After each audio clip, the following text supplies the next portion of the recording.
Hi, Animirium here. This is my recap for the anime Geishikuta. If you dig my recaps, don't forget to subscribe and smash that notification bell.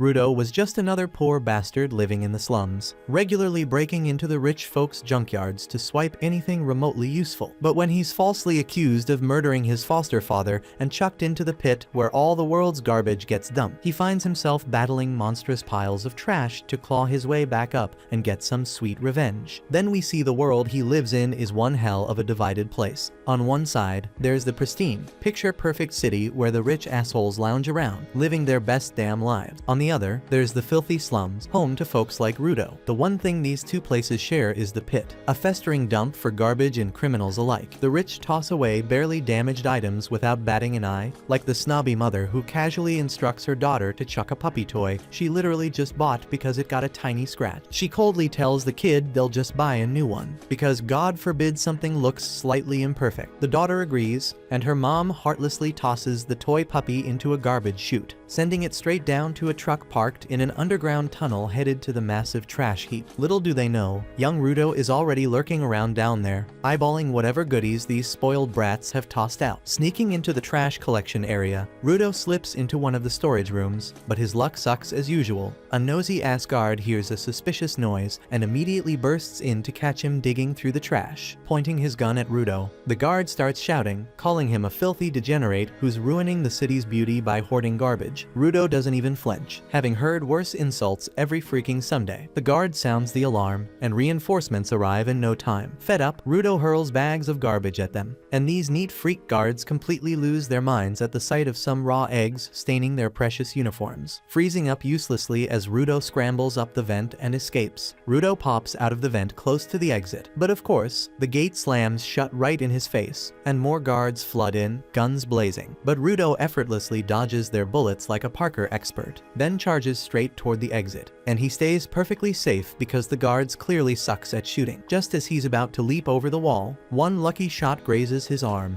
pissing him off even more. But he's already out of sight before they can catch him. As the dumb guards waste their time searching for him, Rudo climbs out of a sewer hole, cursing under his breath about the sheer stupidity of guarding literal garbage that nobody else even wants. The following morning, word about the damn garbage thief spreads like wildfire through the city, and of course, all the rich assholes instantly blame it on the slum folks. On the other side of the wall, though, the slum dwellers know exactly who's responsible because this ain't Rudo's first time dumpster diving. Hell, half of them secretly hope he finally gets caught just so he'll stop dragging their reputation deeper into the shitter. Rudo couldn't care less about their opinions, though, as he sets up shop, proudly displaying all the fixed-up junk he scavenged. Just then, his friend Chiwa storms over, pissed off, demanding to know why the hell he risks his neck for a bunch of city people's garbage. He shrugs her off, telling her those rich bastards toss away perfectly good stuff like it's nothing, so he feels sorry for the poor things and figures if he can make some cash off them, that's just a bonus. Chiwa seems to get it, but right then, three little asshats show up, dramatically pinching their noses and complaining loudly that something reeks worse than a sewer around here. They warn Chiwa to stay clear of Rudo or else she'll smell just as bad. They roast Rudo's thick black gloves, saying he probably hasn't washed the nasty things since the days of the dinosaurs, and joke that just one touch from those disgusting mitts would give someone a lifetime of rashes. One kid takes it further, kicking over the lantern Rudo had just fixed, sneering that no one in their right mind would buy that piece of junk. Then the little brat mocks Rudo's hands themselves, calling them even creepier than his crusty gloves, and saying that's exactly why he keeps them covered. Rudo silently endures the roast session, but the second one of them crosses the line by calling him a murderer's son.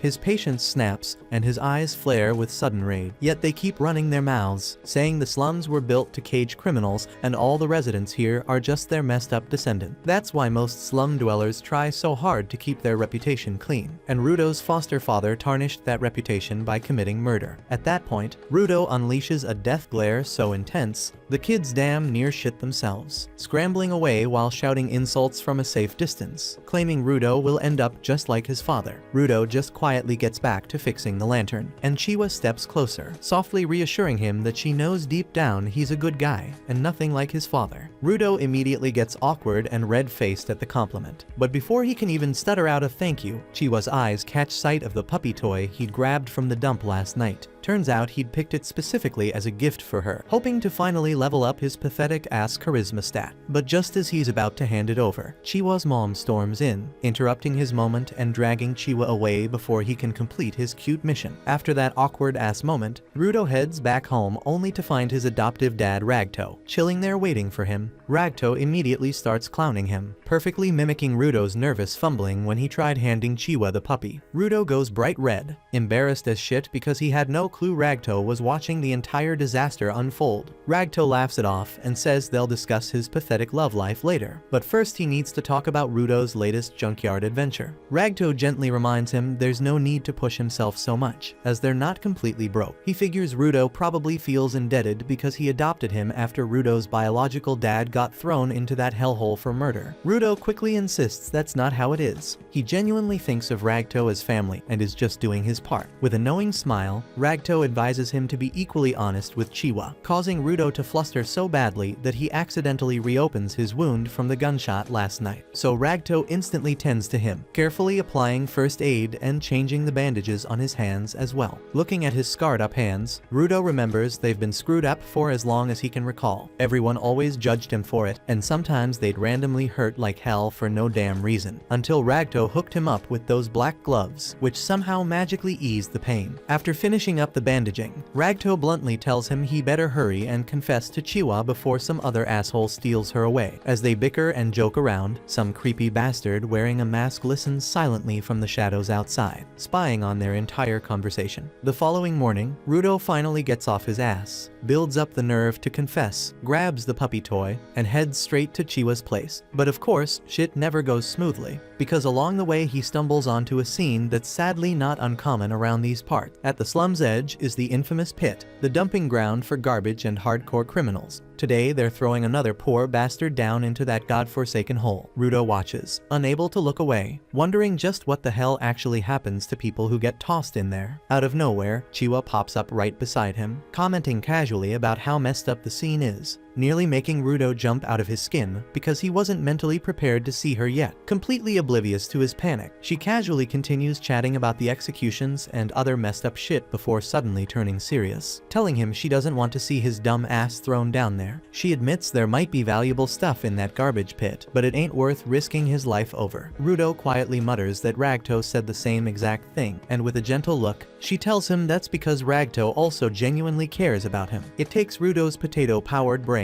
a solid moment to realize that when Chiwa said Ragto loves him too, she was low-key confessing that she also likes him. Chiwa quickly turns bright red, clearly embarrassed as hell by how her words sounded, but it's already too late. Rudo is gone, mentally checked out, short-circuited completely. He collapses dramatically to the ground, covering his face like an idiot before finally gathering the courage to hand over the puppy toy, nervously mumbling that even though it came from the trash, the puppy would definitely be happier with her. To his absolute shock, Chiwa happily accepts the gift, promising to cherish it. Rudo practically loses his shit right then and there, happier than he's ever been in his miserable life. He literally starts jumping and dancing like a complete dork all the way home, eager as hell to brag about it to Ragto immediately. Along the way, he bumps into a bunch of guards who don't even bother acknowledging him, which is weird, but whatever. He's too giddy to give a damn why they're roaming around the slums today. He then bursts through the front door, excitedly babbling to Ragto about everything that just happened, but his words catch in his throat when he sees Ragto collapsed on the floor, pinned beneath some creepy-ass masked bastard. The masked dude calmly turns to look straight at Rudo, then coldly plunges his knife even deeper into Ragto's body. Rage completely overtakes Rudo. He charges at the murderer, but before he can even swing a punch, he gets clocked so damn hard, he doesn't even feel himself hit the ground. By the time Rudo regains his senses, the masked asshole has already finished the job. The killer casually picks a book off the floor and strolls out, barely giving Rudo a second glance. Rudo tries crawling after him, desperate for vengeance, but then a weak voice stops him in his tracks. Ragto's somehow still hanging on, barely breathing, and with his last ounce of strength, he begs Rudo to run. Panicked, Rudo rushes back to Ragto's side, promising he'll get help. But Ragto just weakly shakes his head, telling him to get the hell out and change this shit show of a world into something better. Then Ragto's body goes limp, and Rudo's brain freezes, unable to even comprehend the nightmare he just witnessed. At that exact moment, the soldiers storm into the house, immediately zapping Rudo with their stun weapons and pinning him to the ground, accusing him of murder. Rudo frantically insists he's innocent, begging them to chase after the real killer who literally just walked out. But the guards don't give a shit, claiming they caught him red-handed and his explanations don't matter. Rudo continues pleading his innocence, but they ignore his desperate pleas and they shut him up the good old-fashioned way by knocking him the hell out with a solid punch to the head. Before long, Rudo's hauled onto the scaffold to pay for a crime he didn't commit. Practically everyone from the slums has gathered for the twisted entertainment, along with some smug-ass VIP assholes from the wealthy district. The judge looks down at him with disgust, spouting some pretentious bullshit about murder being among the most terrible sins one can commit. He coldly states that even though Rudo's victim was just some slum dweller, the sentence won't be softened.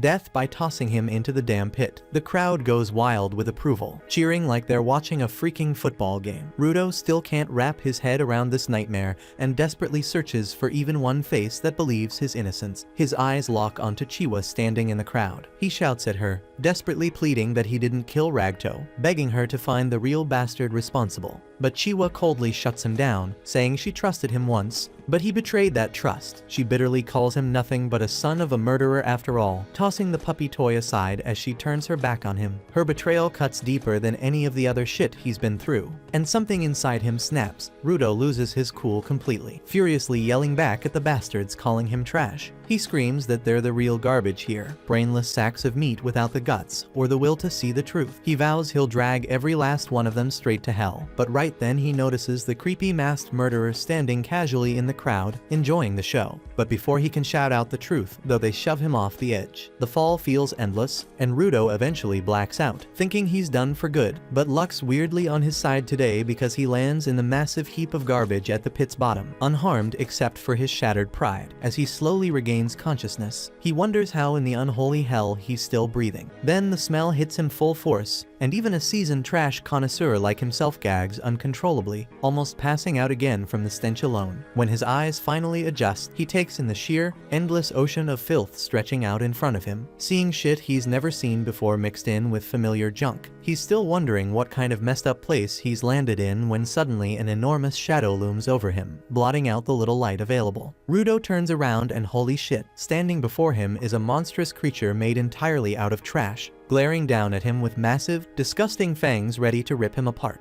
Rudo suddenly bolts into a panicked run as even more monsters pour out from the garbage. Within seconds, 3 huge creatures corner him, sealing off every path of escape. In a flash of pure horror, Rudo finally realizes these aren't ordinary beasts. They're hideous giants cobbled together from heaps of filthy trash. He can't comprehend how something this twisted is even possible, let alone how he'll make it out alive. With no other choice, he relies on pure reflex, wildly evading each strike while desperately scanning for any chance to break free. He suddenly trips over something, a human skull, and horror fills him as he imagines ending up exactly like that lifeless skeleton. He refuses to accept it, yet deep down, he's running out of hope. Rage and despair hit him as he curses those bastards who threw him here despite his innocence, asking himself bitterly how things could have possibly gotten this bad. The garbage shifts beneath his feet, causing the ground to give way, sending him plummeting downward into the darkness. He crashes hard, pain shooting through every inch of his battered body, barely able to move. He can't catch his breath, the filthy air slicing through his lungs like glass with each gasp. He knows he's out of time, so he desperately scans around for someplace safe, but sees nothing except endless hills of trash. The cruel reality sinks in. This nightmare might really be how it all ends. He coughs violently, blood spilling from his mouth, proof that his body is beginning to shut down even though his mind refuses to surrender. The creatures move closer, ready to finish him off. Exhausted, beaten, and cornered, Rudo's thoughts drift to his foster father Ricto, a good man who didn't deserve to die. Anger and grief fill him again. He can't quit. Not now. Not before making Ricto's killer pay. Right then, something deep inside him wakes up. An unfamiliar but powerful force urging him to stand and fight. Using every bit of strength left, he grabs a metal pipe lying nearby and forces himself to his feet. There's no way he's going down quietly. Not until he's found the bastard who framed him. Not until he's avenged Ricto.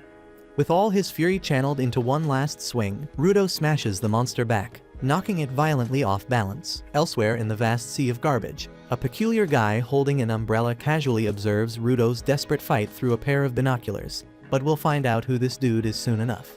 Back in the heat of battle, Rudo goes full wild mode, swinging furiously. With no real plan except pure chaos, the monster shoves him back, landing a solid hit. But Rudo's adrenaline numbs any pain, and he immediately retaliates by launching his steel pipe straight into the beast's face, just as he catches his breath. Another monster erupts from the trash beneath him, knocking Rudo backward. Now the pain finally hits, blood drips from his mouth, but he's too amped up to stop. He charges forward again, grabbing a sharp piece of metal roofing and violently splits one monster in half. It's a crazy achievement, but Rudo's body is at its absolute limit, and he can't avoid the next beast's attack. But the creature pounds the ground with such force that it catapults Rudo into the air, landing right at the feet of that mysterious guy watching earlier. This stranger has a mask on to handle the poisonous air, and he carries that stupid umbrella even though it's not raining. Without a word, he casually kicks Rudo for literally no reason at all, then finally slaps a breathing mask onto his face, letting him catch some air. Struggling to comprehend what's going on, Rudo immediately begins questioning the man about his identity, their location, and the nature of this bizarre place. But the guy coldly refuses to answer, just telling him to shut up. When Rudo keeps shouting louder like an absolute idiot, demanding more answers, the mysterious man finally snaps and yells back, telling him that this place isn't underground, it's actually above ground. It's just where the whole damn city dumps its endless trash. The guy explains he was only staying quiet to avoid attracting more monsters, but thanks to their loud yelling match, those trash beasts, as he calls them, start emerging again. The stranger informs Rudo that normal weapons won't do shit against these monsters, but luckily for him, this man's umbrella is not some ordinary umbrella. Suddenly, the umbrella morphs into an even crazier version of itself. Calmly and coolly, the guy points it at the nearest monster, and with a powerful drill-like attack, vaporizes the beast into tiny bits. Several other trash monsters charge at them, but the guy wipes them all out with a single, ridiculous sweep of his umbrella, leaving Rudo speechless. For a final touch, he unleashes his most powerful attack, dramatically calling out Unbreaker Octashitter, and slices all the remaining monsters cleanly into shreds. With the monsters gone, the strange guy walks back over to Rudo. Once again, Rudo asks who exactly he is, and this time the guy finally removes his mask, introduces himself as Engine, and casually mentions he's a cleaner around here. But clearly, cleaner has a deeper meaning, suggesting he might belong to some mysterious secret group called the Cleaners. The second Engine takes off the mask. The unbearable stench hits him hard, making him choke. He immediately regrets that dumb decision, complains loudly about the horrific air quality, and quickly puts the mask back on. At this moment, Rudo realizes Engine is probably just some random dude like himself, and now that he's gotten at least a few answers, his exhausted body finally lets him pass out again. In his unconscious state, memories flood his mind, taking him back to a time when he was still with Recto. One day, he'd come home soaked and miserable after being bullied by some kids. When Recto asked him what happened, Rudo explained that he'd told those brats that objects have souls if you treat them well. So they mocked him and pushed him around. Recto asked if he fought back, and when Rudo said no, Recto praised him for it. Rudo then reminded Recto that he himself once said, if an object is treated carefully and respectfully for a long time, eventually a soul will inhabit it. Recto walked closer, asking if Rudo truly believed that legend. He admitted that even he, who had shared this belief, didn't know if it was actually true because it was merely a legend passed down with no concrete proof. Still, Recto said he'd rather believe it anyway. That objects, when treated well, could indeed be inhabited by a soul. He gently dried Rudo off, remarking that even the towel could have a soul, or else how could it be so effective at cleaning a person's body? And Recto said that even the gloves Rudo wore could someday gain their own soul and help him out. They laughed together, joking that maybe even toilets could have souls if people treated them kindly enough. But that warm memory is short-lived, as Rudo is dragged back into reality, a reality that's even crueler than he'd expected. But at least he's still alive after what just happened. He feels himself chained up and getting roughly dragged across the filthy ground. When he glances up, he realizes the person dragging him along is Engine, the same oddball from before. Engine clearly doesn't give a damn about Rudo's comfort, continuing to drag him mercilessly through the dirt. Rudo wonders if maybe it's finally time to just accept his miserable fate, but if he gives up now, that means giving up on revenge against all the people who wronged him, and he's not ready to let them off the hook just yet. Rudo desperately screams at Engine, demanding to be taken back to the surface. Engine looks at him like he's lost his damn mind, mocking him for thinking there's even a surface left to return to. Engine bluntly explains that what Rudo thinks is the surface isn't even there anymore. The world he came from is a sphere, a moving structure that's already drifted far away from where Rudo was tossed out, making any return impossible. But Rudo isn't listening to Engine's explanations. He stubbornly insists he'll scream non-stop unless Engine helps him get back. He pleads desperately, begging Engine to at least tell him more about this messed up world and the sphere. Engine, however, couldn't care less, and he ignores Rudo's begging, continues dragging him in silence, and eventually drops him off near a line of grimy-looking trucks. And without another word, Engine walks away. Rudo, panicked and frustrated, yells at Engine again, but the strange guy doesn't even look back. Rudo slowly turns around and sees a group of strange figures approaching him. At first, he isn't even sure if they're human, just praying they're not another bunch of monsters about to rip him apart. Thankfully, they don't seem hostile, at least not yet. They approach curiously, surprised and amused by the fact that he's still alive. They ask if he's actually from the sphere,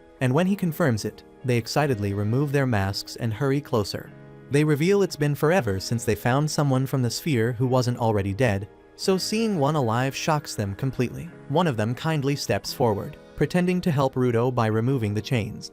Relieved, Rudo instantly concludes these folks must be better than Engine. But unfortunately, he couldn't be more wrong because these people are far worse. They immediately rebind him tighter than before, roughly chaining him to one of the trucks, laughing cruelly right in front of him. They talk openly about the huge profit they'll make from selling him. Not only do they plan to sell his body, but they gleefully discuss chopping him up, selling his head, eyes, ears, everything. They mockingly ask if he actually believed they cared, reminding him harshly that everyone here hates people from the sphere. In fact, spherates fetch such high prices precisely because of how much they're despised. You might be wondering why spherates are hated so damn much. And honestly, the reason isn't complicated. The folks up there on the sphere keep dumping all their garbage down here into the pit, poisoning the air, ruining the environment, and turning their trash into deadly monsters. Countless people have lost their loved ones to these creatures, so the hatred toward anyone from the sphere runs deep. One of the men picks up a handful of trash and shoves it toward Rudo, mocking him by saying he better eat it if he wants to stay alive, since they need him breathing to fetch a good price. And once they sell him, they'll gladly pay extra to watch him get tortured. The guy forces a chunk of garbage right into Rudo's mouth. In blind rage, Rudo snaps, biting down viciously and ripping the skin clean off 2 of the man's fingers before swallowing them whole. He then defiantly grabs another handful of trash and eats that too, telling them he doesn't give a damn about their whining over trash, monsters, the sphere, or anything else, because all he feels is pure fury. Suddenly, his body ignites in an intense surge of red energy. The chains binding him transform into a weapon he instinctively wields. At that moment, he remembers Ricto's words that objects, if treated with care, can gain souls of their own and even save you someday. Injin watches silently from a distance, recognizing immediately what's happening. People who can harness souls from objects are known as givers. Realizing what the hell is going on, the injured man desperately orders the others to overwhelm Rudo quickly, claiming givers only have the strength from a single object. So they hurry up and drop the chain from his hand, but they're completely stunned when Rudo grabs a nearby tire and effortlessly draws strength from that as well. Now they realize this isn't just any ordinary giver. He can control multiple objects and he's insanely powerful. Rudo takes them all down one by one, and as he's about to finish off their leader, Injin steps in, grabbing Rudo's arm and suppressing the raging red energy instantly. Rudo regains his senses, confused and disoriented, but recognizes Engine immediately. Engine apologizes for ditching him earlier, saying he did it only to see exactly what Rudo was capable of. Now that he's confirmed Rudo's strength, Engine promises to explain everything about his abilities, the pit, and even the sphere, if Rudo agrees to join the cleaners because they need someone like him badly. It's a pretty tempting offer considering he desperately needs allies and protection in this messed up world. But Rudo remembers his past betrayals and quickly rejects the deal. Clearly, Engine has no clue what the word no means, because before Rudo can process it, he's already sitting in a clinic receiving treatment. Meanwhile, Engine enthusiastically phones his friend, proudly announcing that he's managed to land an extraordinary prodigy for the cleaners group. Rudo is floored by this revelation since he's pretty damn sure he never agreed to anything. He insists he needs to get back to the sphere immediately, but the creepy doctor, whose eyes are wider than a freaking owl, snaps at him to shut it. The doctor shouts at Rudo for wandering into the no man's land, where even the air itself is literally poisonous, calling him a walking disaster for managing to get kidnapped on top of it. He sternly instructs Rudo to thank Engine, since he somehow rescued his sorry ass from 2 terrible fates in just one day. Rudo silently curses Engine under his breath, then moves on to mentally cursing the creepy doctor, who apparently is actually an old woman, and gets incredibly offended when Rudo mistakenly refers to her as an old man. Once she finishes patching him up, she promptly boots both Rudo and Engine out onto the street. Outdoors, Rudo reluctantly thanks Engine for covering the treatment, clarifying that he's only after information on how he can get home. He firmly tells Engine that he doesn't have time to waste joining his little cleaner club, or whatever they call themselves, but Engine just sighs in disappointment, mentioning that he'd hoped Rudo would have learned something about how spherites get treated down here after being kidnapped. He warns Rudo that if anyone else figures out he's from the sphere, he'll regret ever being born, and besides, information in this hellhole doesn't come free. With that, Engine leads him into a desolate dystopian city. Yet despite its grim appearance, it's still miles better than the disgusting wasteland outside. Engine even buys him a burger, and Rudo devours it without holding back, especially since he threw up all the garbage he ingested earlier. He had always imagined the bottom of the pit as nothing but heaps of trash. Yet here there are actual cities bustling with people trying to survive. As he's eating, Rudo notices a girl walk into the store and can't help but stare, but before he gets lost in thought, Engine decides to educate him on how things work down here. He explains that garbage isn't the only thing accumulating at the bottom. Emotions also gather here, eventually manifesting into an energy called anima. Those trash beasts Rudo saw earlier are one manifestation of anima, and though they generally stick close to the garbage heaps, occasionally they wander into the cities, wreaking havoc. Engine goes on, saying ordinary weapons can't even scratch the surface of these monsters, because their cores are made entirely of concentrated anima, but Rudo's gloves have the unique power to destroy them. Rudo is stunned by this revelation, and Engine explains that when something gets cherished for a long time, it accumulates anima too, turning into what's called a vital instrument. Vital instruments have the power to destroy a trash beast's core, but not everyone can tap into that hidden energy. Engine reveals that people who can channel that power are called givers, and the cleaners are their group, which is full of these givers who wipe out trash monsters. Rudo then bluntly asks Engine if he'll promise to show him how to return to the sphere if he joins the cleaners. But Engine casually admits he doesn't have the slightest clue. Rudo immediately snaps at him for misleading him,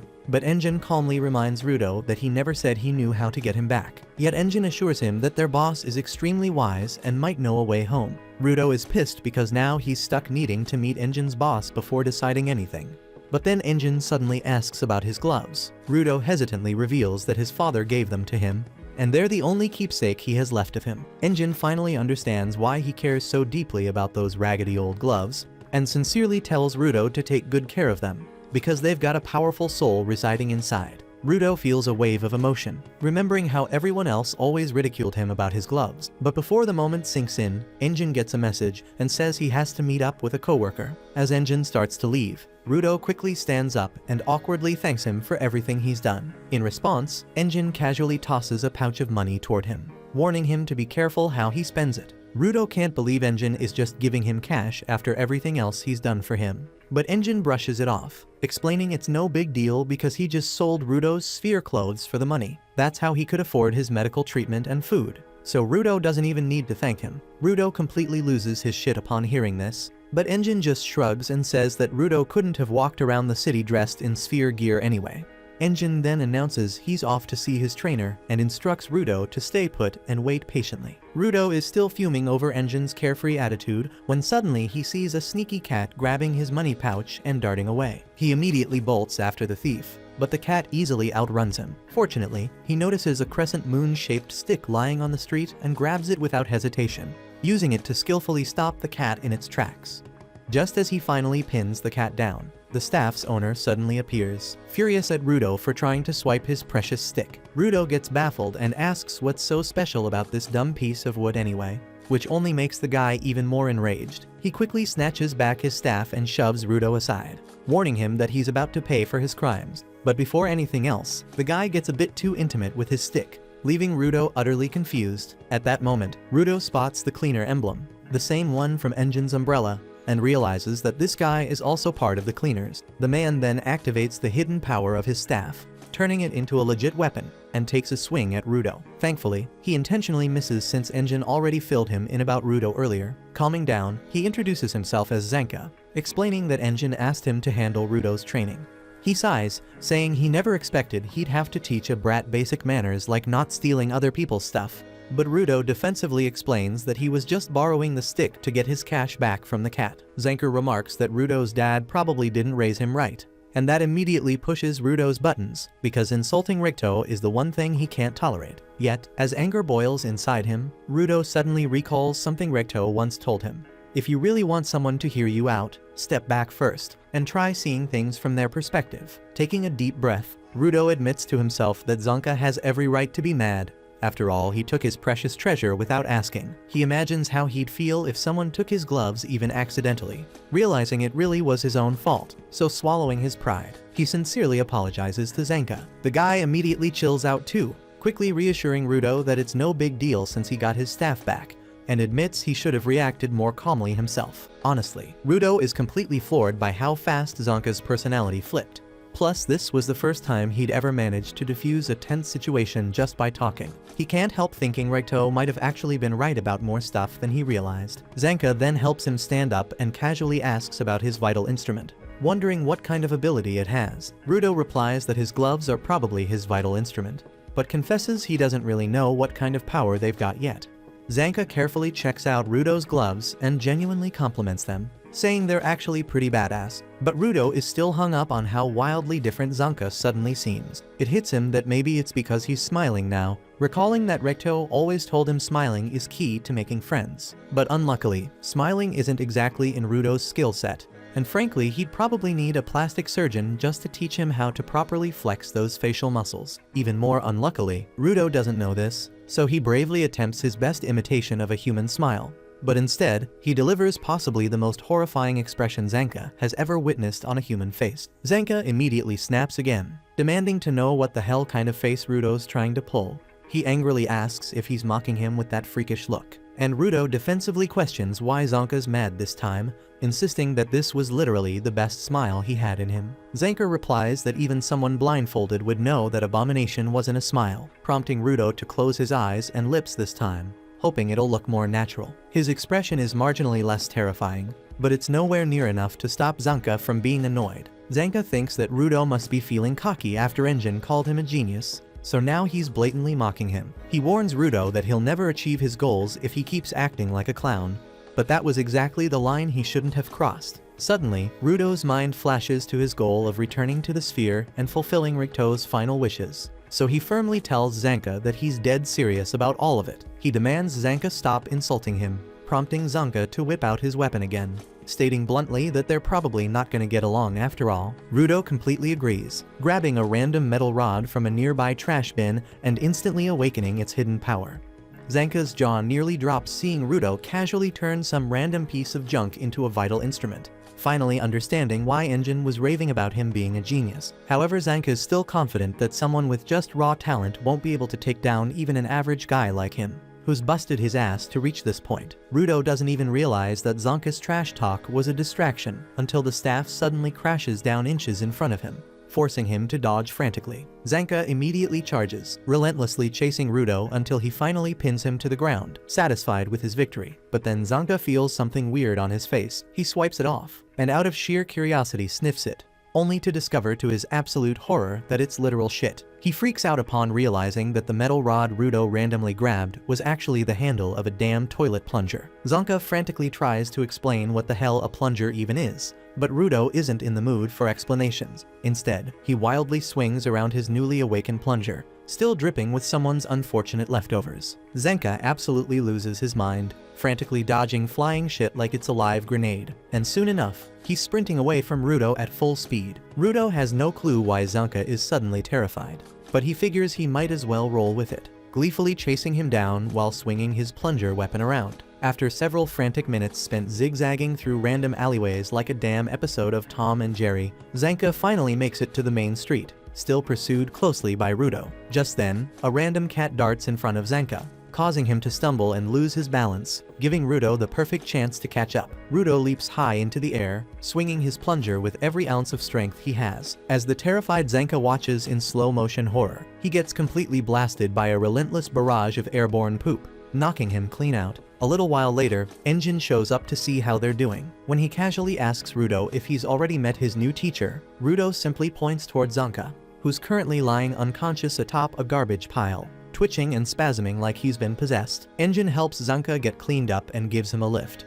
But he can't help but laugh hysterically about how Zanka got totally owned by literal crap. Meanwhile, Rudo is quietly traumatized upon realizing the truth about the weapon he'd been enthusiastically swinging through the streets. Engine then casually mentions to Rudo that Zanka's a spoiled brat who's never had anyone handle him quite like this before. Rudo can only silently stare at the thoroughly mortified Zanka, but suddenly he notices a random pair of boots in the backseat. Engine then turns to Rudo and says that while their first meeting wasn't exactly ideal, Zanka is still going to be his trainer moving forward. He praises Zanka, saying he's actually the best instructor they have when it comes to mastering vital instruments. Zanka clearly values Engine's words immensely, because despite being utterly humiliated moments ago, he can't help but giggle with joy upon hearing the praise. Right then, Engine addresses a woman named Rio sitting in the back, casually asking when exactly she climbed into the car. She wakes up gracefully from her beauty sleep and replies that she got curious about the new recruit. Rudo just stares in awe at her because she's drop dead gorgeous, and suddenly Rio reaches out to gently play with his hair,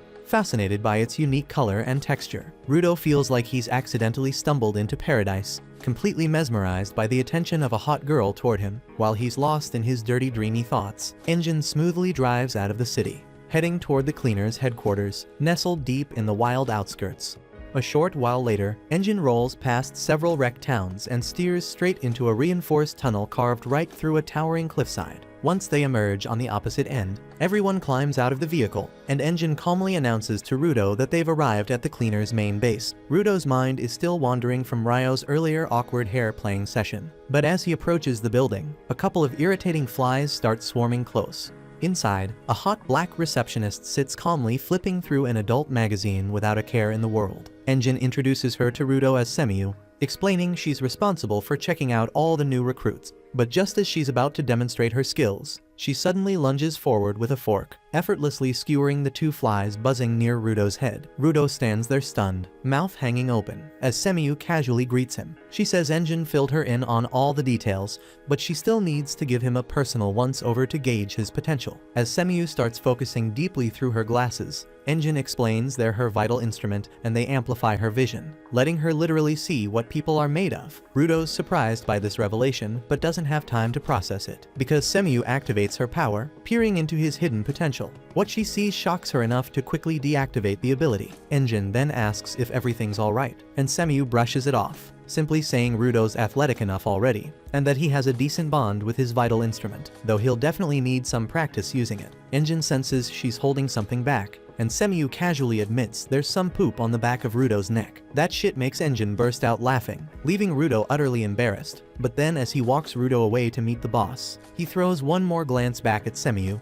knowing full well she's hiding something important. As they head deeper into the facility, Engine fills Rudo in on the cleaners.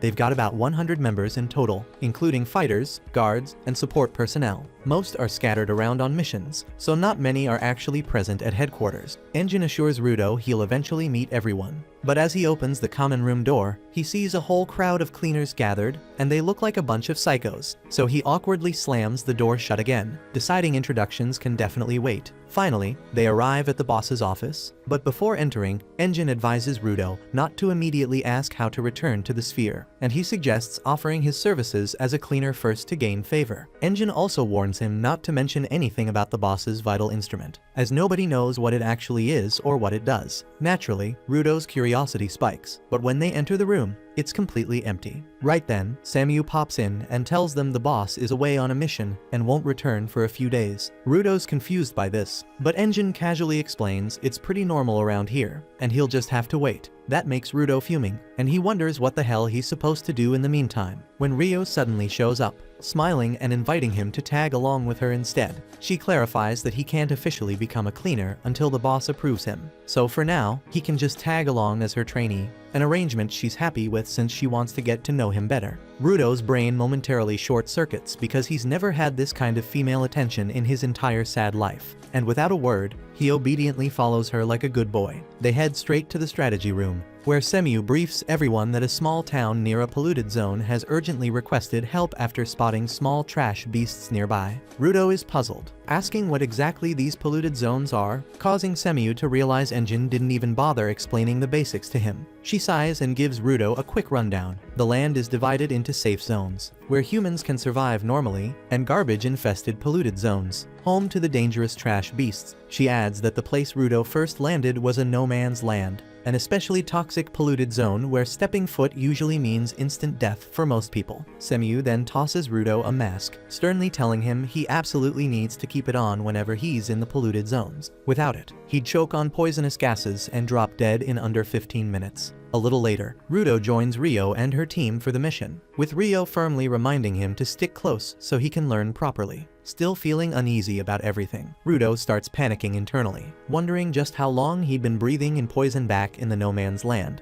But his anxiety quickly fades when he lays eyes on the gigantic garbage dump in front of them, instantly shifting into scavenger mode. He briefly wonders if anyone back up in the sphere even knows that humans live at the bottom of the pit, but honestly, he couldn't care less. To him, this garbage heap is a freaking gold mine where he can scavenge freely and fix things without getting scolded or beaten half to death. Snapping out of his trance, Rudo quickly catches up to Rio, asking about the other guys tagging along with them. She explains they're supporters, and though they don't have flashy special powers like the combatants, they're still incredibly valuable during assignments. Then one of the supporters cheerfully extends his hand for a handshake, and as soon as Rudo nervously accepts, the guy crushes his hand with bone-breaking strength. Rio bursts out laughing at Rudo's suffering, explaining that this crazy dude's got a grip so strong he can rip apart a trash beast's shell barehanded. At this point, Rudo seriously wonders if he can handle any more of this psycho crew. Suddenly, another supporter shouts a warning that the trash beasts are incoming, and Rudo snaps to attention, determined to learn everything he can. Moments later, a swarm of small goat-like trash beasts shuffles out of the creepy garbage forest, causing Rudo to panic immediately. He turns to Rio, frantically asking how they're supposed to handle so many monsters. She calmly tells him to chill the hell out because they're just weak, pathetic trash beasts that can't even dent the wooden fence. Sure enough, the goat beasts hopelessly bash against the fence without doing a lick of damage. But just as Rudo starts calming down, a second wave appears, but this one is much larger and nastier. The bigger beasts charge the fence, quickly starting to break through, and Rudo panics again, desperately asking Rio what they're gonna do now. Rio remains annoyingly calm, insisting these beasts are still weak enough to be perfect practice for a newbie, and she confidently adds that they'll clean up this mess quickly and head back to base afterward to throw a big welcome party for Rudo. Rudo can't believe how insanely chill Rio is about risking her life every day against literal monsters, but she bluntly tells him that if he wants to survive up here, he better get a positive outlook real fast. Suddenly, it clicks in Rudo's mind that Engine's just the same, and maybe that carefree attitude is exactly what he's been missing this whole time. So he decides right then he'll try to relax a little more. Just as Rudo starts feeling optimistic, an enormous trash beast smashes through the barricade, and even Rio visibly panics at its sheer size. Rudo desperately looks to her for reassurance that everything's still okay. But instead of fear, Rio's eyes sparkle with excitement. She exclaims how incredibly stylish the massive beast is, though it's definitely not ideal newbie training material. She's gonna have fun taking it down. She dramatically draws out her scissors, her vital instrument, and Rudo stares at her in utter disbelief. Rio casually activates the scissors and flings them into the sky, where they transform into massive, razor-sharp blades. She catches them effortlessly with her leg, then charges straight into the horde of monsters, effortlessly slicing through several beasts in one smooth kick. Rudo can't even comprehend what's happening anymore, and the support guy casually explains that Rio's vital instrument is called the Ripper, and unlike normal folks, she wields those giant scissors using her feet. So Rudo recognizes that everyone has their own unique style when using their vital instruments. Just then, Handshake Guy shouts at Rudo to keep his damn guard up. Rudo notices too late that a level 2 trash beast is charging straight at him, but thankfully the supporter intercepts it, effortlessly crushing its skull barehanded before chucking the corpse to Rio, who slices it cleanly mid-air. Laughing, Rio shouts for them to toss her more beasts, and the supporters happily oblige, yeeting heavy trash beasts at her like they're tossing baseballs. By the time Rudo finally wraps his head around this madness, realizing this insane teamwork is how cleaners roll, Rio's already wiped out all the small fry, leaving only the boss monster. The supporters immediately split up, quickly disabling any leftover beasts that might interfere with Ryo's fight. But Rudo suddenly spots a supposedly downed beast waking up, attacking one of the supporters. Without hesitation, Rudo rushes forward, determined to prove his worth so he can finally get the info he desperately needs. He tries to transform the iron pipe he's holding into a weapon, but instead, it morphs into a spiked barricade. Rudo panics, realizing he's forgotten exactly how to control his power since he's only been using it on pure instinct. He struggles to hold the beast back as it pushes down on him, but luckily, Ryo appears out of nowhere, effortlessly slicing the trash beast apart. She praises Rudo for following his instincts to protect his teammate, reassuring him he did well. The supporter he saved also thanks him, asking Ryo if she finished off the boss. Ryo admits she already split the big bastard clean in half, but somehow it's still standing. She's puzzled how it survived since she clearly hit its core, but since it refuses to die, she decides she'll just slice it into tiny, harmless pieces instead. The supporters quickly agree to record data on this new type of trash beast that's somehow resistant to vital instruments, then rush off to warn the nearby towns. Meanwhile, Ryo charges at the giant beast, leaving Rudo standing there clueless, wondering why nobody ever tells him what to freaking do. Ryo swiftly leaps onto the monster's face, hopping up to its head and effortlessly slicing off all the pipes sticking out, leaving the poor thing bald as an egg. After giving the monster an unwanted haircut, she notices a strange glow beneath her feet and realizes it must be the monster's core, which it desperately tried to hide. But before she can stab it, the trash beast goes berserk, violently shaking enough to toss her aside, reattaching the pipes to its head and furiously slamming its jaw into the ground. Ryo somehow clings on, but then the beast suddenly turns its attack towards Rudo and the supporters. Rudo stands frozen in fear as he sees a barrage of metal pipes heading straight for him. Luckily, the pipes miss him by inches, but the ground beneath him collapses, sending him plummeting. As he falls, despair grips him, and he wonders what the hell he's even doing here. At this rate, he'll never get revenge on those bastards in the sphere or for Rigto. Darkness creeps into his mind, but right then, the supporter guy catches him, pulling him back from the brink of hopelessness. He lifts Rudo onto his shoulder, scolding him that if he's got a damn goal, he shouldn't freeze up. He should run straight towards it. He tells Rudo to learn from supporters who don't even have powers but still keep moving forward without whining. Just then, Rudo sees Ryo attacking the monster again, and judging by its screams, she's definitely found its weak spot. Ryo leaps high above the beast before dropping like a meteor onto its head, piercing it with her scissors and ripping out the core. When she hits the ground and crushes the core beneath her, the trash beast instantly disintegrates into ash. The supporter rushes over, asking her how she killed it. Ryo says she stabbed something other than the core and pulls out a small cardboard cutter, claiming this thing was powering the beast. The support guy nearly loses it, realizing that the cutter is a vital instrument, and there's absolutely no way a trash beast should have had something like that. Meanwhile, the leader of the bandits who'd planned on selling Rudo suddenly wakes up, groggy, in a dimly lit room. Confused, he tries to figure out where the hell he is, when suddenly the shady guy lounging on the sofa across from him asks in a chilling voice for the exact location of the kid from the sphere he'd been muttering about in his nap.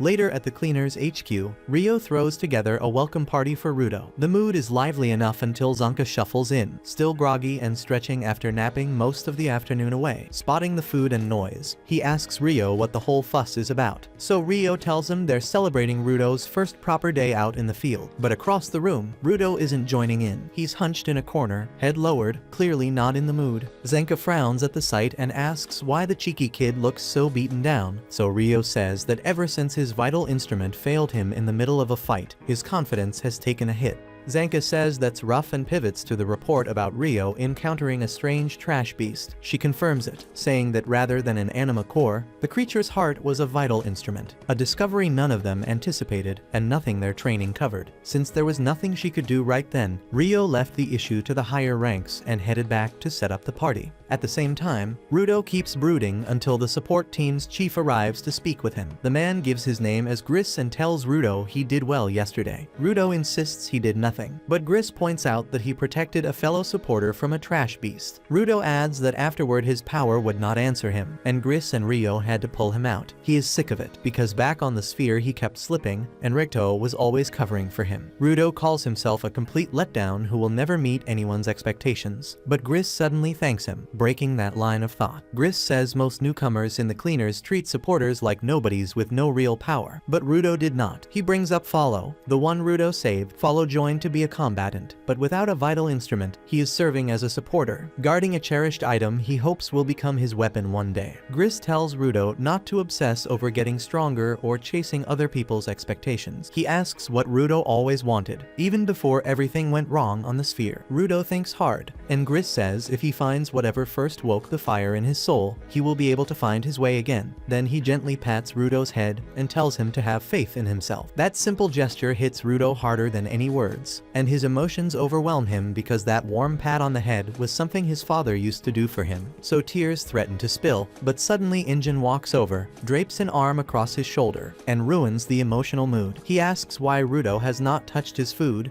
and a moment later Rio and Zanka show up. They all tell him to get back in the mix since he is the guest of honor, and because the spread is disappearing fast. Moved by how much they care, Rudo falls in with them. While they eat, one guy flicks on the music and snatches a handful of spray cans. Then he starts misting the wall with color like Banksy, and Injin tells Rudo to keep an eye on the one named Gob, since he acts on impulse and ignores everyone else. As Gob sketches his mural, the others gripe at him, telling him to hold off until they finish their meals. But as already said, he couldn't care less. Down on the ground floor, the hot Semiu returns to her desk, already expecting the phone to ring any second. The instant it buzzes, she picks up and takes a request. Then she calls in Zanka along with a crew of supporters to handle it. Zanka asks why Rudo is even with the squad when he has not been formally accepted into the cleaners. Semiu says the job they just got ties directly to Rudo. She explains it came from a merchant ambushed by a trash beast while crossing a polluted zone. He got out alive, but his valuable cargo was taken, and he wants them to put the beast down and recover it. This is where Rudo matters, because the cargo is a living spherate. Everyone is stunned, and Semiu notes that seeing two living spherates topside at once is extremely rare, which means something is off, so she wants Rudo to examine it himself. Rudo mulls it over, and Gris tells him to rein in his feelings before he decides. Rudo knows his power is unreliable, and that could weigh the team down, but he still wants to meet the other spherate in case it offers a clue about getting back to the surface. He chooses to go,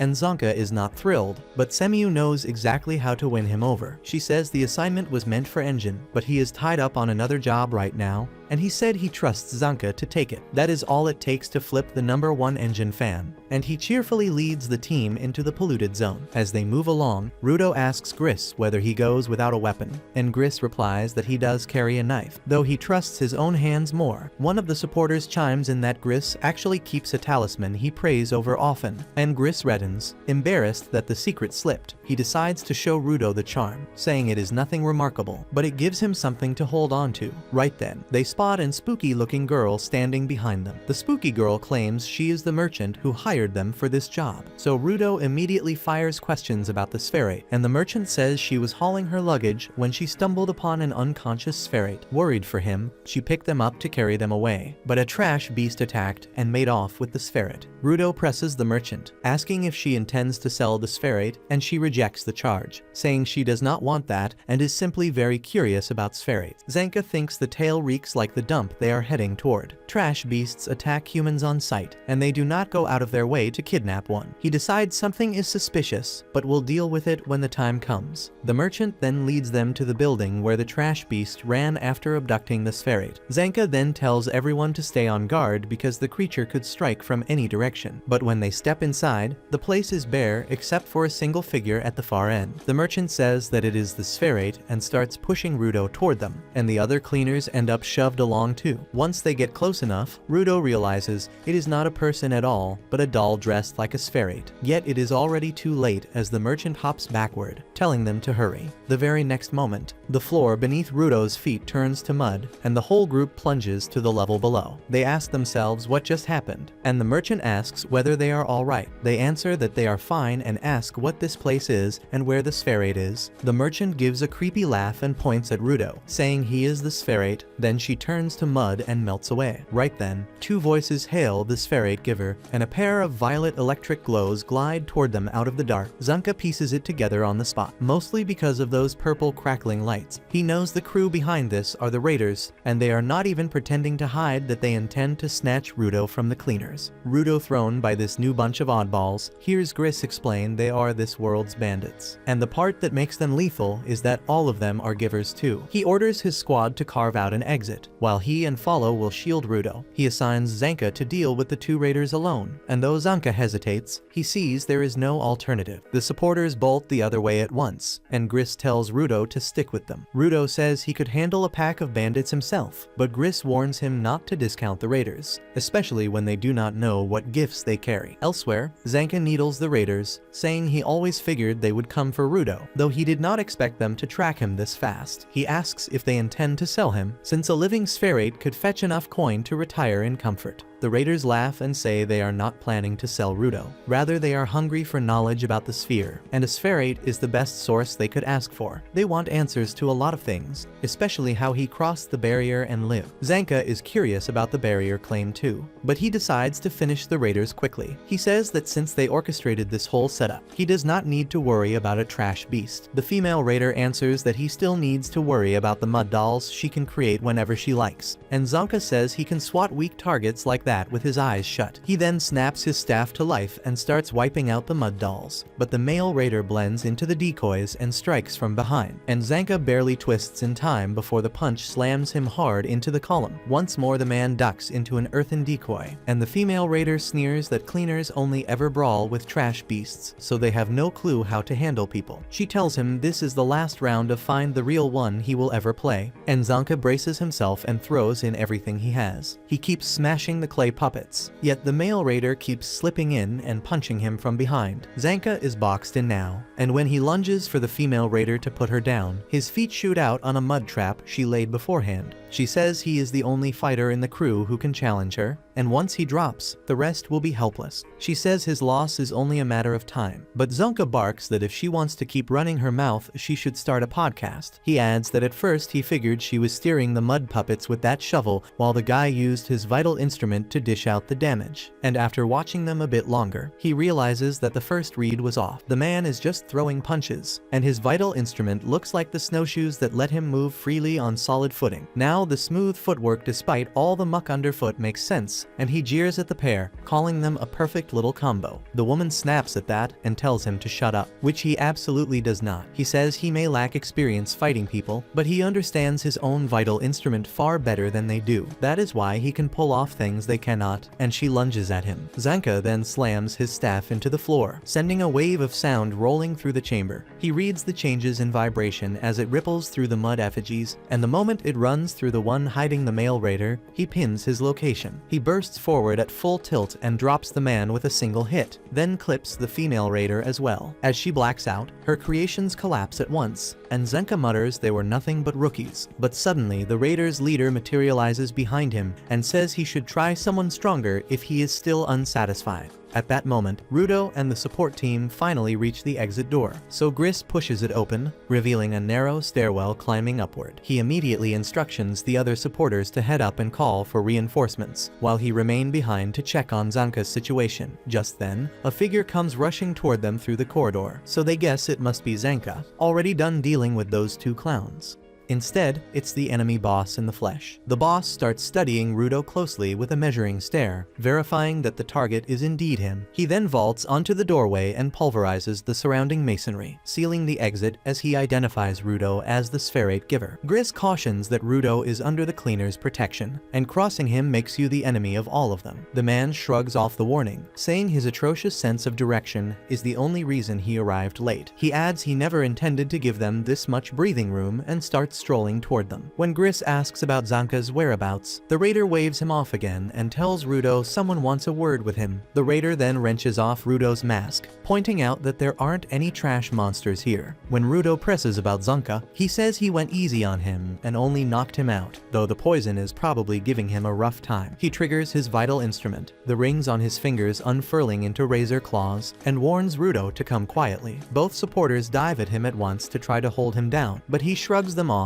and slams them hard to the floor. As the boss readies his claws again, Gris steps in front of Rudo, swearing to defend his crew at any price. The boss lowers the talons and sneers about the cleaners' so-called weak supporters, claiming they're useless and can't protect a thing. Rudo tells Gris to fall back, since Gris is unarmed against the raider, and insists he can handle the boss himself. The boss asks Rudo to promise he won't get angry and claims he has already killed Gris with an attack too quick for anyone to see. He then drives those claws more through Gris and declares that wimps like him are utterly useless. As Gris collapses, his lucky charm slips free and tumbles, so Rudo snaps out a hand and grabs it. Rudo's mind snaps back to the day Recto came home and caught him smashing his forehead into the wall like a madman, blood streaming down his face. After laying the little boy down, Recto asked why he'd done that. Rudo answered that Recto had taught him never to hurt other people. Watching the boy turn that rule on himself gave Recto a pounding ache, yet he sat beside him and asked what pushed him this far, even after the ache in his hands had faded and he had started keeping away from everyone. Rudo said there was no single trigger, only a hateful knot lodged in his damn head, and even if someone asked, he could not explain it. Hearing that, Recto understood. The boy believed his parents had thrown him away, and now thought he is worthless, and a child like him wasn't built to carry feelings that heavy. When Rudo asked what worthless even meant, Recto decided first to patch him up and then take him outside, because a big slice of his despair came from having nothing amusing to do. He told Rudo to go explore and try everything until he found something that truly made him happy. He hyped him up, saying a day would come when that empty room was crammed with things he loved, then made him promise to warn him ahead of time if he ever planned on bringing a girl to the house. They then headed to Backwater Village's library to read for a while, and afterward Recto tried to teach him soccer, but the soft-hearted kid felt sorry for the ball and just patted it. Next they gave cooking a shot. Rudo turned out to be excellent at slicing vegetables, so excellent he cut straight through the cutting board, a total epic fail moment. Recto was simply pleased to see some spark in him, and there was plenty of time to figure out what truly fit. Right then Rudo spotted a villager tossing junk and asked what the man was doing. The discarded item fascinated him so much that he shoved through the doorway and dove straight into the dumpster. By the time Recto caught up, the boy was sobbing hard and clutching the object, leaving Recto unsure which feeling had grabbed him. Rudo sobbed that it was awful to throw away something with its whole life ahead of it just because it was a little broken. He kept shouting that he wanted to fix it, and Recto realized Rudo wasn't simply projecting his own hurt. He genuinely saw value in things everyone else had already labeled trash. Back to now, Rudo awakens the power sealed inside Gris's lucky charm, and Gris, still clinging to life, finally grasps why he himself could never get it to respond, because until this moment, no one truly understood what the charm was. Rudo's gift doesn't merely convert stray items into vital instrument. Rather, it draws out their buried, authentic worth. He reshapes the charm into a defensive armament crowned with a single, oversized eye, and instead of panicking, the enemy practically salivates at the sight. Fascinated, the raider asks if this is Rudo's own vital instrument, pressing to learn every last detail. Follow then hauls Gris towards safety and tries to administer quick first aid. Rudo recalls that Gris is the reason he discovered what he genuinely wants to do. Without that push, he would still be adrift. With that in mind, he plants his feet and prepares to hit the foe hard. The raider boss says he loves strong givers and extends his clawed hands, introducing himself as Jabber Wunger. Jabber chirps that he's here to have some fun and asks Rudo's name. Once the introductions are out of the way, he lights up like a madman, shouting that the two of them should tear each other apart. Then he rockets straight at Rudo. On the other side, Follow struggles to prop Gris up, but the blood won't stop pouring. Watching Rudo fight, Gris realizes he couldn't act before because his emotions had fogged his purpose, but now nothing is left to distract him. Back in the clash, Jabber springs backward and clings to the wall, taunting Rudo and asking why he isn't advancing. Rudo tells him to come to him instead, and the raider obliges, vaulting over Rudo with a crushing strike. He hits the floor a heartbeat later, because Rudo has already slipped out of the way. Jabber follows with a storm of swipes, yet Rudo evades every last one. When Jabber finally demands to know why none of his blows land, Rudo answers that Gris prayed for everyone to return safe and sound. Safe means unhurt, so he's prioritizing defense to keep every hostile strike from touching him. Jabber scoffs that Rudo's vital instrument looks like it only boosts his ability to evade, and he scoffs that it is worthless if Rudo cannot hit back. Rudo points out the thing Jabber has missed from the start. He hasn't shifted a single step, yet every blow keeps whiffing. The only one racing around is Jabber, which means Rudo is reading every pattern before it happened. When Jabber barrels in again, Rudo triggers his vital instrument and locks him in place. Because the talisman isn't an offensive tool, he follows with a clean, driving punch because fists were Gris's weapon of choice, and Rudo means to honor his buddy. Blood threads from the raider's nose, but he cackles anyway, impressed that Rudo used that ominous device to steer the exchange and finish with bare knuckles. Rudo reminds him he was the one begging for fun, and he's happy to oblige until Jabber is nothing but trash on the floor. The taunt sets Jabber off. He sneers that Rudo must be heartless to feel no guilt about being merciless, and Rudo answers that Jabber alone earns that exception. Jabber then flickers behind him to swing, but Rudo freezes him again and buries a brutal shot in his gut, sending the boss and that eerie grin skidding away. Jabber rebounds fast, ricocheting so quickly that dust veils bloom, making it impossible for Rudo's eyes to track him. He smashes pillars and hurls stone slabs from every direction, finally forcing Rudo to cover his face as Jabber charges for the finish, only for the Lucky Charm's eye to immobilize him once more. Rudo nearly caves his skull in, but Jabber slips free at the final heartbeat. Cackling like a lunatic, he lunges back in, darting even faster than before, but the ever-watchful eye locks him the instant he gets close, and Rudo blasts the lunatic away yet again. After that, the madman starts ricocheting so quickly he turns into a blur, while Rudo keeps dodging his swings and pounding him with counters. As Jabber keeps howling, Rudo shuts him up with a final 1-2 that briefly knocks him senseless and sends him staggering back until he thuds into the wall. Seeing him panting like a hound, Rudo tells him to quit already, but Jabber only grins because he hasn't been roughed up this badly in ages, and he figures Rudo did love it too. Rudo recoils at the hideous look, but the man suddenly sobers and lays out a theory. Rudo's vital instrument probably reads an enemy's murderous intent and shifts him out of danger, but he noticed while flinging those stone slabs that things without bloodlust don't trip the mechanism at all. Then, wearing a warped smile, he explains his own vital instrument Mankira, saying the right claw carries a toxin strong enough to paralyze a target until they can barely breathe. Then he suddenly drives that claw deep into his own chest. Rudo stares, baffled, while the madman laughs, savoring the pain, and that's when Jabber explains that if he blacks out from the poison and his body keeps fighting on autopilot, there'll be no killing intent for the eye to sense. As he gushes about how thrilling this will be, his consciousness ebbs, and Rudo watches in mute horror as the man's body twitches. His eyes then roll back, and the wall behind him blows apart.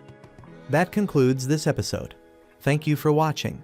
If you want to see the next part, be sure to subscribe to the channel and turn on the notification bell.